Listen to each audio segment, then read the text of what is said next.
नमस्कार प्यारे बच्चों, मैं आपका शिक्षक अभिषेक भारद्वाज आज फिर से आप लोगों के सामने हूं राजनीति शास्त्र की एक नई वीडियो लेकर के। उज्ज्योत के इस ई लर्निंग प्लेटफॉर्म में मैं आपका फिर से स्वागत करता हूं। जैसा कि आप देख सकते हैं, ये हमारा 5वां वीडियो है राजनीति शास्त्र का, जिसमें हम देखने जा रहे हैं हमारा दूसरा चैप्टर का दूसरा वीडियो, जातीय लैंगिक एवं सांप्रदायिक विभेद का लोकतांत्रिक राजनीति पर प्रभाव। इससे पहले के वीडियो में हम लोगों ने क्या देखा? जो लास्ट वीडियोस था उसमें हम लोग जातीयता देखा कि जातीयता किस तरह से लोकतंत्र के राजनीति पे प्रभाव डालती है। आज हम लोग इसका दूसरा परिप्रेक्ष्य देखेंगे मेरे प्यारे बच्चों, वो क्या है? लैंगिकता। आप देख सकते हैं स्लाइड में जैसा कि लैंगिक विभेद और राजनीति, कि लैंगिक विभेद और राजनीति का कैसे एक दूसरे से संबंध है और क्या क्या लैंगिक विभेद से प्रभाव पड़ता है राजनीति पे। तो आइए देखते हैं। सबसे पहले तो हमें समझना है कि लैंगिक विभेद कहते किसे हैं। लैंगिक विभेद कहते किसे हैं, क्या समझना है कि लैंगिक विभेद, एक मिनट, हाँ, लैंगिक विभेद कहते किसे हैं। आइए तो देखते हैं लैंगिक विभेद क्या है। लिंग के आधार पर समाज का विभाजन लैंगिक विभेद कहलाता है। सर ये क्या मतलब हुआ? इसका मतलब क्या हुआ समझिए, आराम से समझेंगे। कि जैसे देखिए, समाज में आपको ज्यादातर क्या देखने मिलेगा? कुछ पुरुष हैं और कुछ महिलाएं हैं, और महिलाओं और पुरुषों को मिला करके ये समाज हमारा, ये जो दुनिया है, ये चल रहा है। किसके बदौलत चल रहा है? महिला और पुरुष के बदौलत। क्या इसके अलावा कोई और प्रजाति है? कहिएगा हाँ सर है, एक ट्रांसजेंडर होते हैं, ठीक है, तो वो प्रजाति हैं, वो भी है। लेकिन ये लिंग के आधार पे हम लोग मेन रूप से विभेद क्या होता है देखते हैं। कभी कभी उनके ऊपर भी ये लिंग का प्रभाव पड़ता है। जो ट्रांसजेंडर्स हैं उनके ऊपर क्या प्रभाव पड़ता है? समाज जो उनको कहीं कहीं क्या करता है? दुर्दुराता है, उन्हें इज्जत की भावना से देखता है, समझ रहे हैं? जिन्हें किन्नर कहते हैं, हम लोग क्या कहते हैं? किन्नर कहते हैं, समझ रहे हैं?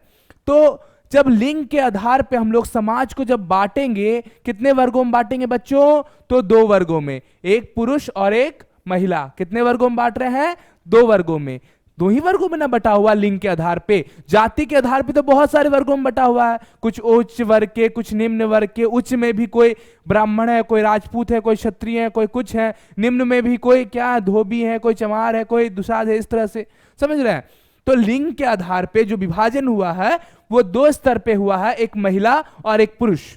मेनली समाज में हम लोग यही 2 लिंग को देखते हैं, एक महिला और एक पुरुष को। और इन्हीं दोनों के चलते हमारा समाज क्या है? आगे बढ़ रहा है, और नए नए लोग जो है हमारे समाज में आते जा रहे हैं। जो उत्पत्ति हो रही है, संतानों की उत्पत्ति से ही तो क्या हो रहा है? हमारे समाज में लोग बढ़ रहे हैं।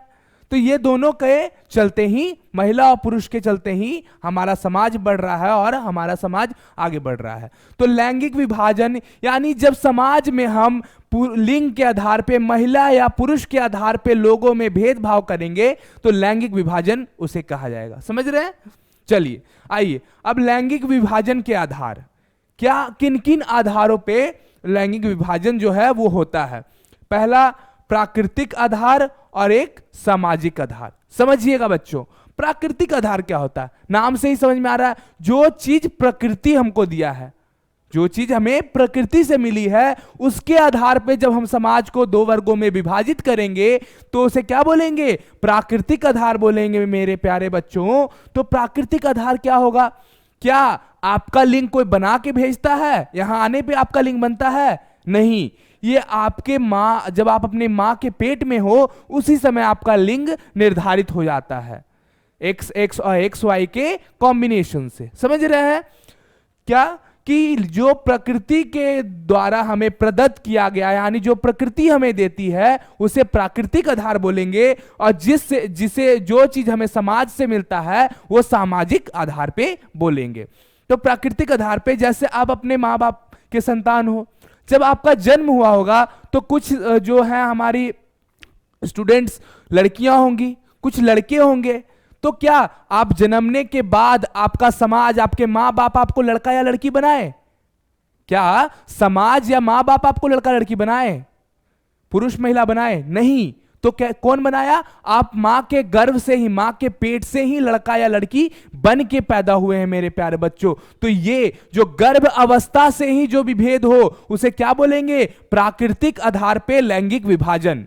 समझिए कि इसमें मनुष्य का शारीरिक संरचना के आधार पे विभाजन होता है। किसके? शारीरिक संरचना के आधार पे। महिला का शरीर अलग प्रकार का होता है, पुरुष का शरीर अलग प्रकार का होता है। तो ये क्या हो गया? प्राकृतिक आधार पे हो गया।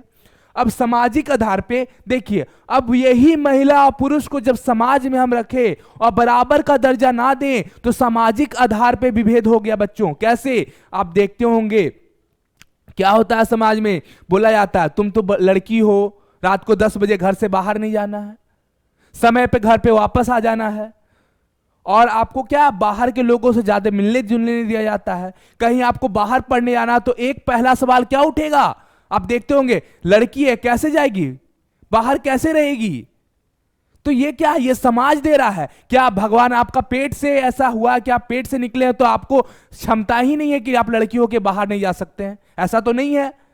लड़का है या लड़की, जब मान लीजिए कोई 2 संतान जन्म लिया और शुरू से ही जब हम लड़की को बोलेंगे कि लड़की तुम मेरी बेटी है, तुम क्या है? रानी बेटी है, तुम बहादुर बेटी है, तुम किसी से भी लड़ सकती हो, तुम किसी से भी भिड़ सकती हो, तो क्या उसका मानसिक संरचना इस प्रकार से नहीं बड़ा होगा कि हम मजबूत हैं?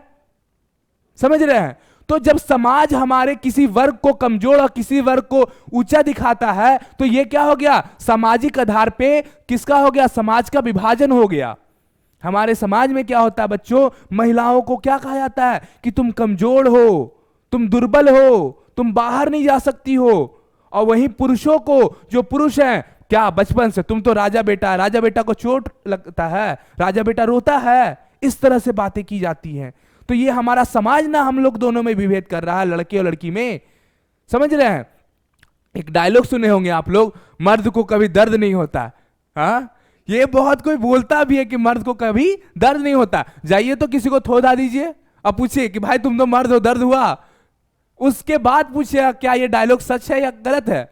तो बच्चों ऐसा है कि हमारे समाज के मानसिकता से जब हम लोग समाज को विभाजित कर देते हैं तो उसे सामाजिक आधार कहते हैं। देखिए, इसमें समाज द्वारा लिंग के आधार पर भेदभाव किया जाता है, उसे सामाजिक विभाजन कहते हैं। सामाजिक के आधार पे लैंगिक विभाजन कहते हैं। अब इसमें भी 2 वर्ग में देखिए, महिलाओं के लिए क्या कहा जाता है कि तुम महिला हो, तुम घर का कार्य करो, तुम बच्चों का देखभाल करो, तुम खाना बनाओ, कपड़े धो। लेकिन जो पुरुष है उनको क्या कहा जाता है कि आप बाहर का काम करें, आप कमा करके लाएं। समझ रहे हैं? आप मेहनत वाला काम करें, मजदूरी वाला काम करें, कमा करके लाएं। बाहर का कार्य कौन करेगा? पुरुष। तो क्या ये कभी पेट से ही ये लिख के आया है कि हाँ तुम महिला हो तो तुमको बर्तन ही धोना है, तुमको कपड़ा ही धोना है? नहीं ना, ये हमारा समाज हमें दे रहा है। समझ रहे हैं? और वही पुरुषों को क्या बोला जाता है कि तुम तो लड़के हो, तुमको घर चलाना है तो बेटा तुमको बाहर निकलना पड़ेगा। तो ये सब हमारी सामाजिक कुरीतियां हैं जो लिंग के आधार पे समाज को विभाजित कर रही हैं। समझ गए? चलिए नेक्स्ट स्लाइड में चलते हैं। उससे पहले इसे रब कर ले और बताइए कैसा चल रहा पढ़ाई। आशा करता हूं सही पढ़ रहे होंगे आप लोग।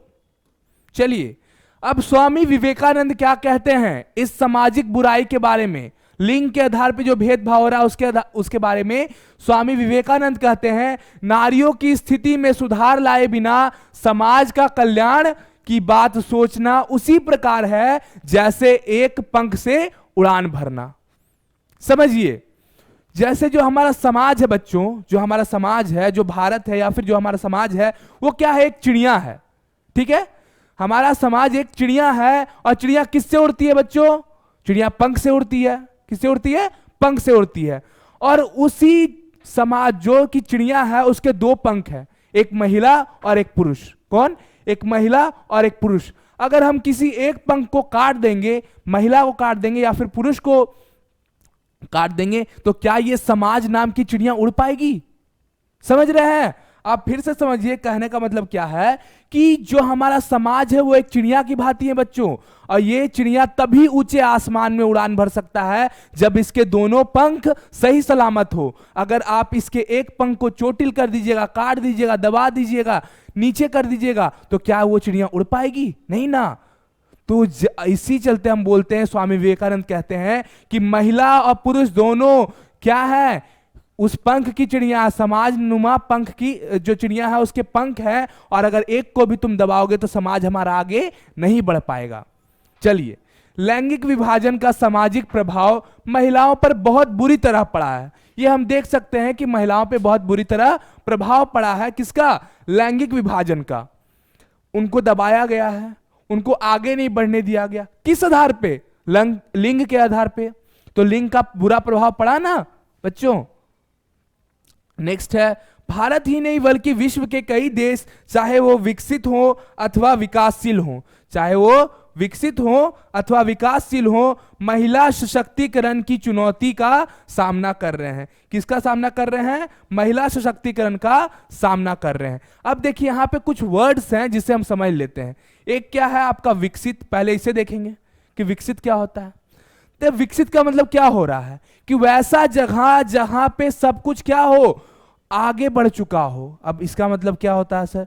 मतलब जहां पैसे की कमी नहीं हो, जहां रोजगार की कमी नहीं हो, जहां के लोग क्या है, साइकिल और बैलगाड़ी छोड़ किसमें, महंगी महंगी गाड़ियों में चल रहे हो, जहां का शिक्षा व्यवस्था उच्च स्तर का हो, मतलब पढ़ाई बहुत अच्छे क्वालिटी की मिलती हो, जहां स्वास्थ्य व्यवस्था बहुत अच्छी व्यवस्था हो, वैसे जगह को क्या बोलेंगे? विकसित बोलेंगे, विकसित क्षेत्र बोलेंगे। तो ऐसे क्षेत्र मेनली कहां देखने को मिलता है? जो हमारे पश्चिमी देश हैं। पश्चिमी देश का मतलब सर अमेरिका हो गया, यूरोप के देश हो गए, ब्रिटेन हो गया, इंग्लैंड हो गया, कनाडा हो गया, फ्रांस हो गया, जर्मनी हो गया। ये सब क्या है? ये सब विकसित देश हैं। यानी यहाँ पे विकास हो नहीं रहा है, यहाँ पे पढ़ाई के लिए लड़ना नहीं पड़ रहा है, यहाँ पे जातिवाद के लिए नीचे नीचे लड़ना नहीं पड़ रहा है। यहाँ पे क्या स्वास्थ्य अच्छा है, यहाँ की शिक्षा व्यवस्था अच्छी है, और यहाँ पे सब कुछ क्या है? विकसित है। यहाँ के लोगों के पास पैसे की कमी नहीं है, रोजगार की कमी नहीं है।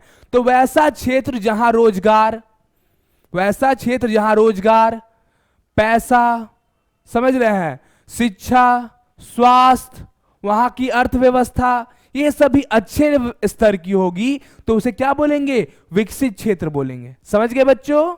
आइए, अब है विकासशील। क्या है? विकासशील। तो ये क्या होता है सर? विकासशील मतलब विकास की ओर बढ़ रहा है। क्या कर रहा है? विकास की ओर बढ़ रहा है। अभी तक विकसित हुआ नहीं है, ये विकास करेगा आगे चल के, विकसित होगा, यानी अभी विकास के प्रक्रिया में। कहने का मतलब क्या समझिएगा? वैसा क्षेत्र जहां अभी बेरोजगारी भी व्याप्त है, जैसे कि भारत में बेरोजगारी है, ठीक है। वैसा क्षेत्र जहां लोग कृषि पे ज्यादा आधारित है, समझ रहे हैं, जहां उद्योग की कमी है, जहां पे क्या है, प्रति व्यक्ति आय कम है, जहां पे शिक्षा व्यवस्था निचले स्तर की है, जहां का स्वास्थ्य व्यवस्था उतना अच्छा नहीं है। तो ये सब क्षेत्र, ये सब क्वालिटीज जिसके पास रहेगी, वो क्षेत्र कैसा क्षेत्र कहलाएगा? विकासशील क्षेत्र। यानी अभी कोशिश कर रहे हैं कि यहां के लोगों को अच्छा शिक्षा दे सके, अच्छी स्वास्थ्य व्यवस्था दे सके, अच्छा आय दे सके, अच्छा रोजगार दे सके। ये सब कोशिश की जा रही है किसमें? विकासशील देश। वैसा आता कौन कौन होगा उदाहरण? अमेरिका होगा विकासशील देश? नहीं बच्चों, वहां क्या शिक्षा ऊंचे स्तर की है, वहां बेरोजगारी बहुत कम है, तो वो विकसित होगा, यानी विकास कर चुका है। भारत, बांग्लादेश, पाकिस्तान, अफगानिस्तान, कजाकिस्तान, ये सब क्षेत्र जो है वो क्या है? विकासशील है, यानी विकास की ओर बढ़ रहा है। अफ्रीका के बहुत सारे देश विकास की ओर बढ़ रहे हैं, अभी विकसित हुए नहीं हैं। समझ रहे हैं? अब एक है टर्म महिला सशक्तिकरण। देखिए ये सब जो टॉपिक बता रहे हैं, जो पीपीटी में नहीं लिखा हुआ है, आप चाहो तो वीडियो को रोक करके अपने कॉपी के साइड में लिख लेना, क्योंकि ये बहुत इंपॉर्टेंट टर्म है, राजनीति शास्त्र में बहुत चीजों को समझने में आपको हेल्प करेगा। ठीक है, अगर आपको लिखना होगा तो फिर से वीडियो को बैक करके और पॉज करके लिख लीजिएगा। ठीक है, महिला सशक्तिकरण क्या है? किसको सशक्त कर रहे हैं? महिला को। महिला सशक्तिकरण का मतलब होता है बच्चों कि महिलाओं की उन्नति का, महिलाओं की उत्थान के कार्य करेंगे, यानी उनको आगे बढ़ाने का जब कार्य करेंगे तो उसको क्या कहेंगे? महिला सशक्तिकरण। समझ रहे हैं? उनको हर एक जगह रिजर्वेशन देंगे, उनको मजबूत बनाएंगे, हर जगह उनकी प्रतिनिधित्व को बढ़ाने की कोशिश करेंगे। तो ऐसी व्यवस्था को, ऐसे प्रयास को महिला सशक्तिकरण कहा जाता है। ठीक है, आगे बढ़ते हैं। तो भारत ही नहीं बल्कि विश्व का हर एक देश, मेरे बच्चों, सिर्फ भारत ही नहीं, विश्व का हर एक देश, चाहे वो विकासशील हो चाहे वो विकसित हो, सभी कोई महिला सशक्तिकरण के चुनौती से लड़ रहे हैं। हर जगह महिलाओं की स्थिति अच्छी नहीं है, कहीं पे थोड़ी अच्छी है, कहीं पे बहुत खराब है। समझ रहे हैं? आगे बढ़िए। नेक्स्ट है, महिलाओं को मतदान के अधिकार से भी कई वर्षों तक विकसित देशों में भी दूर रखा गया। अब देखिए, यहां पे हम कहते हैं कि भारत विकासशील देश है। हम क्या कहते हैं कि भारत विकासशील देश है, भारत विकास कर रहा है। इसका मतलब क्या है? भारत पिछड़ा हुआ है, यहां अर्थव्यवस्था अच्छी नहीं है, यहां का शिक्षा अच्छा नहीं है। लेकिन मेरे प्यारे बच्चों, भारत अपने आप में बहुत ही ऊंचे स्तर का राज्य है। कैसे? समझिए, जहां ये जो विकसित देश हैं, जहां वो क्या कर रहे थे, वो वयस्क मताधिकार यानी महिलाओं को वोट देने का अधिकार वहां भी पहले नहीं था। विकसित देश मतलब अमेरिका, ब्रिटेन, फ्रांस, जर्मनी, इन सभी जगहों पे भी प्राचीन काल में, मतलब शुरुआती व्यवस्था में, महिलाओं को वोट देने का अधिकार नहीं था। लेकिन जिस समय भारत आजाद हुआ, कब भारत आजाद हुआ बताइए? 15 अगस्त 1947 को आजाद हुआ। ठीक है, उसके बाद 1950-51 में, कब? 1950-51 में पहली आम चुनाव हुआ। क्या हुआ? पहला आम चुनाव। मतलब भारत में पहला बार चुनाव कब हुआ? 1950 से 51 में। 6 महीना तक ये चुनाव चला था। ठीक है, उसमें क्या कहा गया, जैसे कि आप जानते हैं कि भारत पहले क्या था? ब्रिटिश का उपनिवेश था, ब्रिटिश का गुलाम थे हम लोग, हमारा भारत था। ठीक है, तो उस समय क्या कहा गया, जब ब्रिटिश और दूसरे देश के हैं, जब भारत आजाद हुआ, कि भारत में वयस्क मताधिकार मत दो।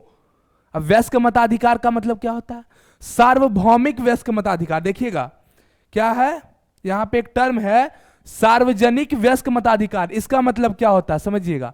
इसका मतलब होता है बच्चों कि सार्वजनिक का मतलब सभी लोग, चाहे वो महिला है, पुरुष है, काला है, गोरा है, हिंदी बोलता है, मराठी बोलता है, नाटा है, लंबा है, मोटा है, ठीक है, ऊंचे जाति का, नीचे जाति का है, महाराष्ट्र का है, गुजरात का है, बिहार का है।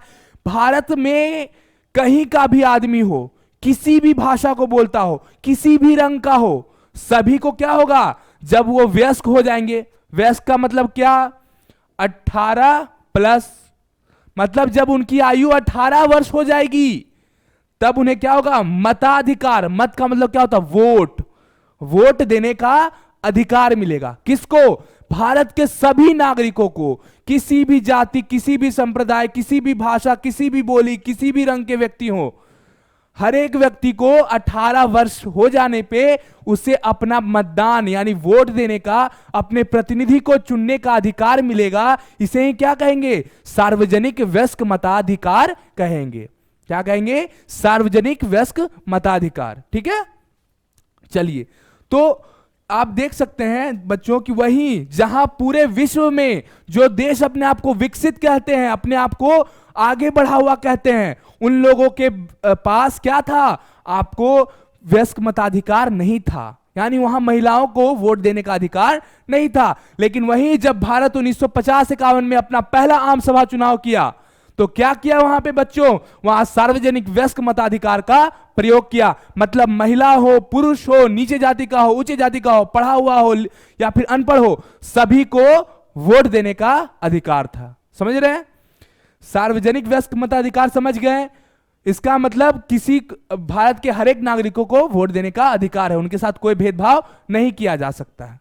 समझे कि भारत हमारा क्या है, इतना महान है, और अपने आप में एक क्या है, एक उदाहरण पेश करता है कि जहां विश्व में विकसित देश जो थे वो महिलाओं को मत देने का अधिकार नहीं दे रहे थे, वहीं भारत में सभी को अधिकार मिला।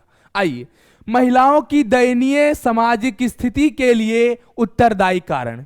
क्या कारण है जो महिलाओं की स्थिति आज निचले स्तर पे है, महिलाएं पीड़ित हैं?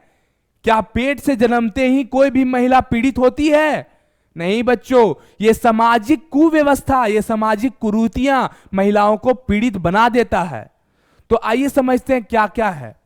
पहला कारण जो है वो शिक्षा का अभाव। देखिए प्राचीन काल से ही, यानी शुरू से ही हम लोग देखते आ रहे हैं, अभी भी जो महिला साक्षरता दर है, महिला साक्षरता दर है, यानी महिलाओं को पढ़ने से रोका जाता है।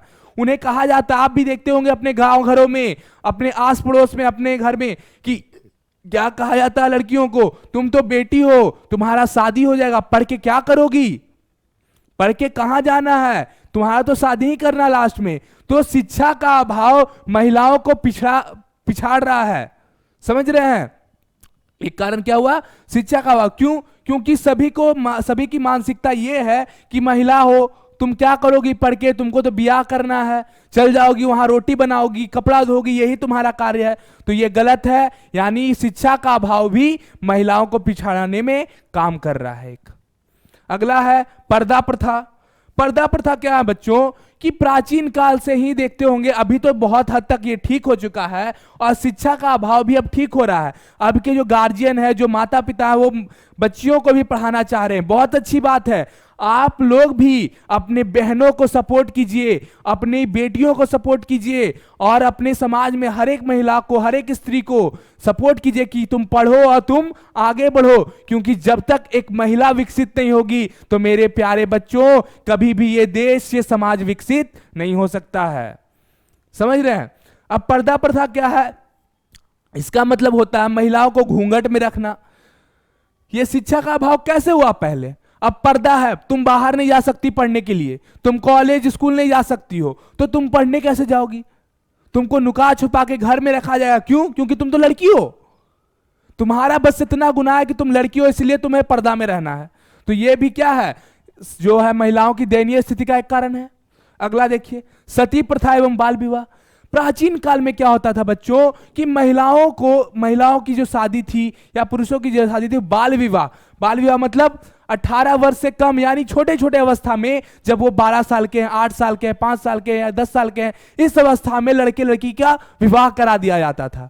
जिससे क्या होता था, उनकी मानसिक बुद्धि पनप नहीं पाती थी, बढ़ नहीं पाती थी और वो एक गृहस्थ जीवन में प्रवेश कर जाते थे। तो महिलाओं को पिछाड़ने का काम एक बाल विवाह भी करता। अब देखिए, बाल विवाह हुआ तो बहुत बार क्या होता था कि महिलाओं के पति का जब देहांत हो जाता था तो महिलाओं को भी उनके पति के शरीर के साथ हिंदू धर्म में जला दिया जाता था। बच्चों, बहुत ही अफसोस के साथ हम बोल रहे हैं कि ये भी हमारे समाज की एक कुरीति है, कि एक समय हमारे समाज में इसे प्रथा माना जाता था, किसे, सती प्रथा को, कि ये हमारे समाज का एक भाग है कि जब किसी का पति मर गया है तो उसकी वाइफ को भी उसके साथ जला दो। ये बहुत ही गलत चीज था। इसका अंत किसने किया? राजा राम मोहन रॉय ने इसका अंत किया। किसका? सती प्रथा का। और बाल विवाह क्या है समझ ही गए हैं। नेक्स्ट क्या है? दहेज प्रथा। अब देखिए, महिलाओं की दयनीय स्थिति का कारण क्या है? अभी तो बहुत सुधर चुका है ये, और हम आशा करते हैं कि ऐसे ही आप और हम मिलके आगे आने वाले समाज को, आगे आने वाले जनरेशन को और सुधारेंगे और महिलाओं की जो खराब स्थिति है उसको और अच्छी करेंगे। दहेज प्रथा कैसे प्रभावित करती है बच्चों? देखिए, क्या होता है कि गार्जियन को लगता है कि बेटी है, इसका तो ब्याह करना है, तो ब्याह करेंगे तो क्या देना पड़ेगा? दहेज देना पड़ेगा। दहेज में पैसा लगेगा, लाख, 3 लाख, 4 लाख, 5 लाख। दहेज भी हमारे समाज का एक कुरीति है, समझ रहे हैं। इतनी क्या देना पड़ेगा? दहेज देना पड़ेगा। तो अब इसको हम पढ़ाएंगे तो उसमें भी खर्चा होगा। तो गरीबी, कई बार दहेज के कारण महिला के शिक्षा का अभाव होता है और उस कारण महिलाओं की दयनीय स्थिति होती है, समझ रहे हैं।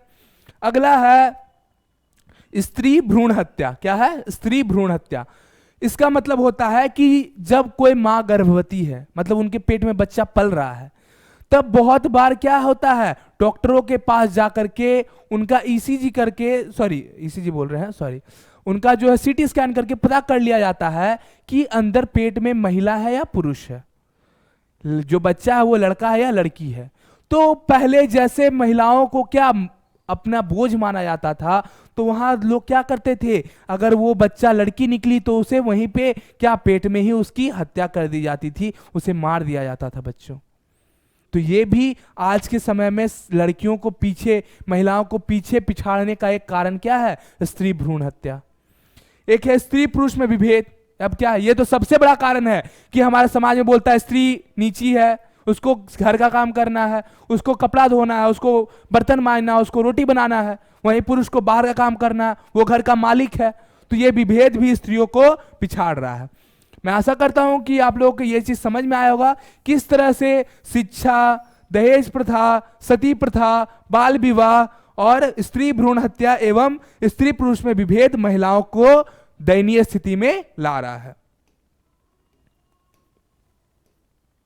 नेक्स्ट है बच्चों, स्वतंत्रता के बाद अब देखिए ये सब तो हमारे महिलाओं पर पड़ने वाले कुप्रभाव थे, लैंगिकता के कुप्रभाव थे। लेकिन अब हमारे सरकार, जब हमारा भारत आजाद हुआ, स्वतंत्र हुआ, तब हमारे सरकार ने ऐसा सोचा कि जब तक इन दोनों पंखों को हम साथ में नहीं उड़ाएंगे तब तक हमारी भारत, हमारी सोने की चिड़िया उड़ नहीं पाएगी। इसलिए उन्होंने महिला के उत्थान के लिए कुछ कार्यक्रम, कुछ अधिकार दिए। पहला, लिंग के आधार पर विभेद का उन्मूलन, मतलब महिला और पुरुष के आधार पर उन लोग दोनों में भेदभाव नहीं किया जाएगा।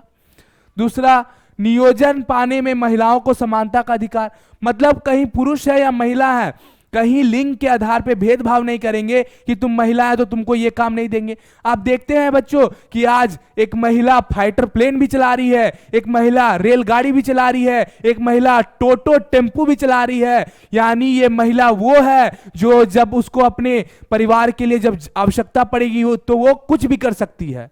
तो कभी भी मेरी जो भी छात्राएं देख रही हैं उनको मैं ये एक संदेश देना चाहता हूं, कभी भी अपने आप को कमजोर मत समझिए।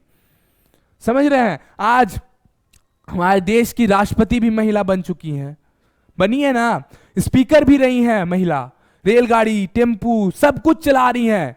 समझ रहे हैं, तो नियोजन पाने में सभी को समान अधिकार, महिला या पुरुष के आधार पर भेदभाव नहीं किया जाएगा।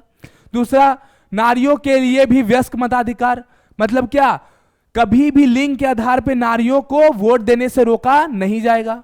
अगला, समान वेतन का अधिकार। अब देखिए, आपको नियोजन तो मिल गया, लेकिन बहुत बार क्या होता है कि ये तो महिला है, इसमें उतना क्षमता नहीं है, ये काम नहीं कर सकती है। अगर आप मान लीजिए कि कोई मजदूरी कर रहा है, एक जोड़ा, एक महिला एक पुरुष मजदूरी कर रहा है, सुबह 8 से 5 का ड्यूटी है और दोनों मजदूरी कर रहा है, तो कभी भी ठेकेदार ये नहीं कह सकता है कि तुम महिला हो, तुम्हारे अंदर सामर्थ्य कम है इसलिए तुम्हें कम वेतन देंगे। ये नहीं हो सकता, ये कानूनन अपराध है। सेम कार्य के लिए किसी के साथ भेदभाव नहीं कर सकते लिंग के आधार पे। प्रसूति के समय महिलाओं को उचित सहायता देने का प्रावधान।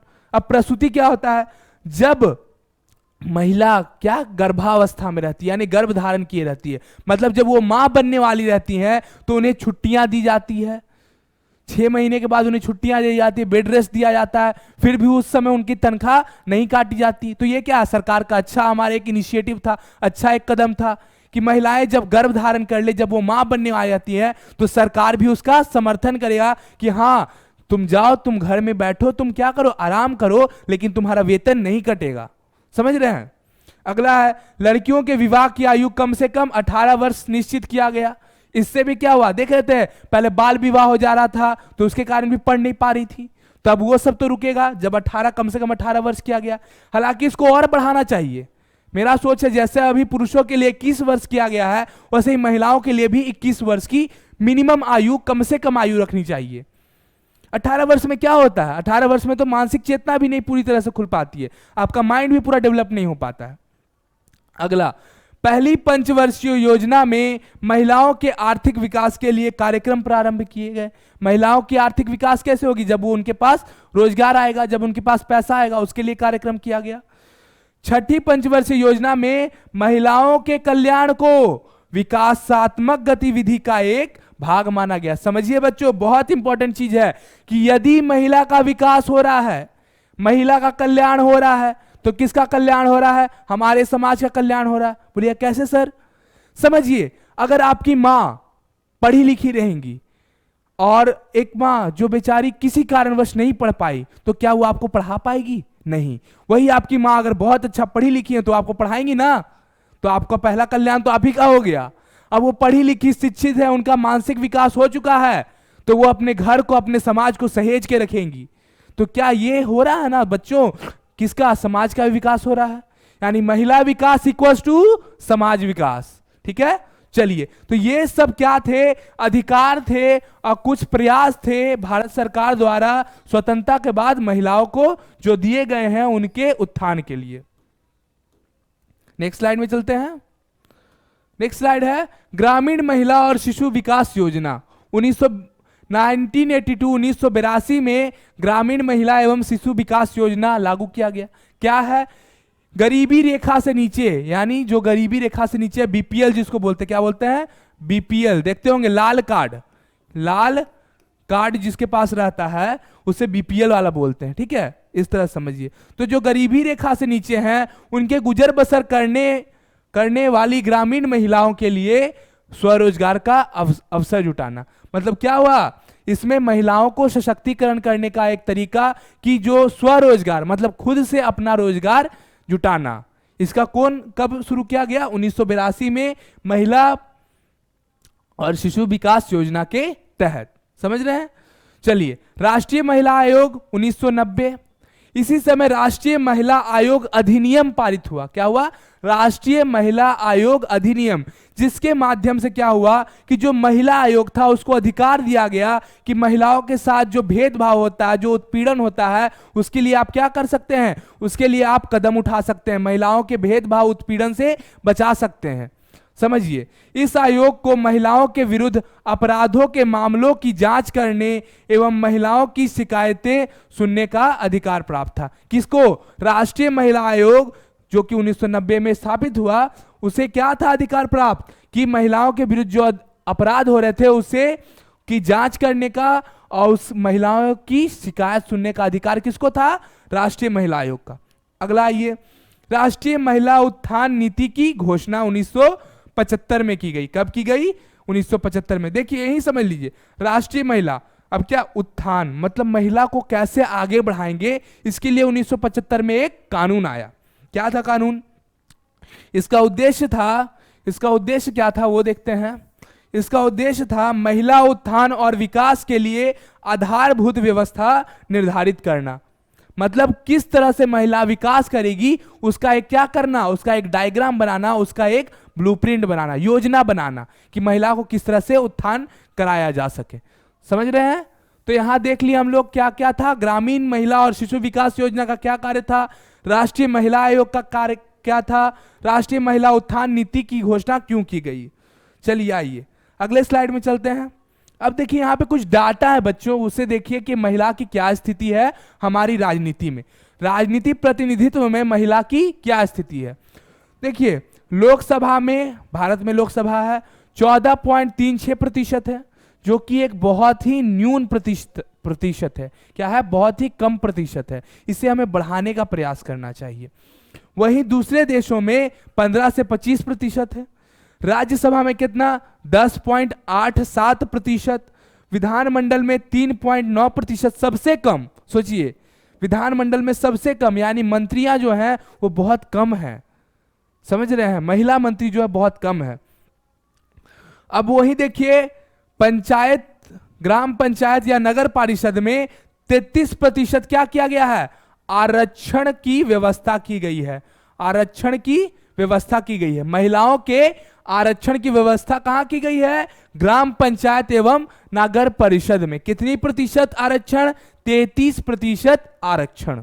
ठीक है, जिसके चलते आप देखते हो कि बहुत बार क्या है, आपके जो ग्राम पंचायत चुनाव होते हैं महिला उम्मीदवार खड़ी होती है, लेकिन बच्चों अभी भी महिलाएं अपनी जो शक्ति है उसे नहीं समझ पा रही हैं। वो खड़ी तो होती हैं, वो जीतती तो है, मुखिया सरपंच जिला परिषद बनती तो है, लेकिन क्या है, वो अपने शक्ति का प्रयोग खुद नहीं करती। उनके पति जो हैं, मुखिया पति, सरपंच पति, जिला पदाधिकारी, जिला आपको क्या बोलते हैं, जिला परिषद पति, ये सब उनकी शक्तियों का उपयोग करते हैं। तो जागना चाहिए महिलाओं को।